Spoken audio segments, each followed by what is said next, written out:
নমস্কার বন্ধুরা, দীপাস কিচেনে আপনাদের সবাইকে স্বাগত।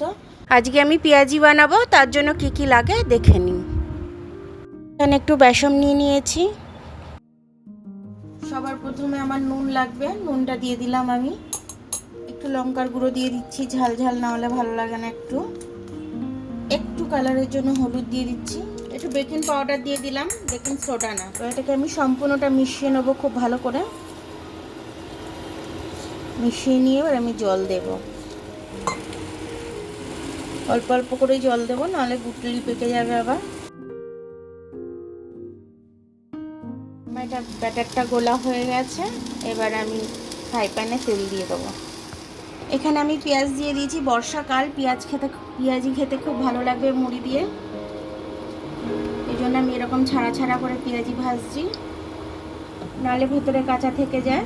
ওই জন্য এরকম ছোটো ছোটো করে আমি পেঁয়াজি ভাজছি। বর্ষাকাল মুড়ি দিয়ে খেতে ভীষণ ভালো লাগবে, তার সাথে চা। পেঁয়াজিগুলো উল্টে দেবো আমি।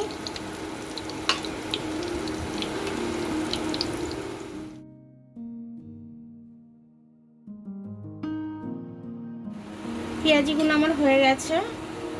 এবার আমি তুলে নেবো। এর থেকে বেশি কড়া করলে তেতো লাগবে।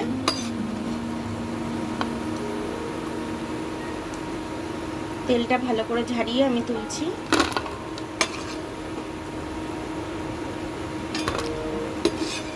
দেখুন আমার পেঁয়াজিগুলো খুব ভালোভাবে হয়ে গেল, খাস্তা একদম। সন্ধেবেলা চা মুড়ির সাথে খেতে খুব ভালো লাগবে। একদম চা মুড়ির সাথে এটা পেলে পরে একদম জমে যাবে খুব সুন্দরভাবে। বানিয়ে খেয়ে দেখবেন কেমন লাগলো, তারপরে আমাকে কমেন্টস করে জানাবেন।